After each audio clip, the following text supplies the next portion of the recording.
মানুষের বসবাসযোগ্য নগরী গড়ে তুলতে ঢাকা সহ সারা দেশে ঝুঁকিপূর্ণ ও নকশা বহির্ভূত ভবনগুলো চিহ্নিত করে কঠোর ব্যবস্থা নেওয়া হবে বলে জানিয়েছেন রাজুকের চেয়ারম্যান ইঞ্জিনিয়ার রিয়াজুল ইসলাম। দুপুরে নারায়ণগঞ্জ শহরের খানপুর এলাকায় রাজুকের নতুন জোনাল অফিস উদ্বোধন শেষে সাংবাদিকদের প্রশ্নের জবাবে তিনি একথা জানান। তিনি বলেন, ঢাকা নারায়ণগঞ্জের যানজট নিরসনে সিটি কর্পোরেশন ও পুলিশ প্রশাসন সহ সংশ্লিষ্ট সবগুলো দফতরের সাথে আলোচনা করে রাজুকের সমাধানের চেষ্টা করবে।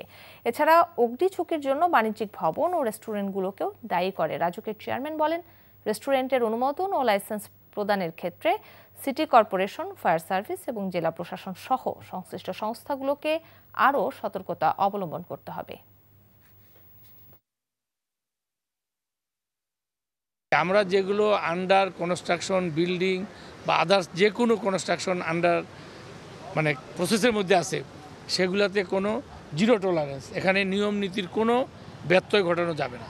রাজুকের কাছে কোনো প্রভাবশালী মহল, শক্তিশালী মহল বলে কিছু নাই। আমরা যাকে যেভাবে পাবো আমরা সেটা উচ্ছেদ করব, যেটা সম্ভব।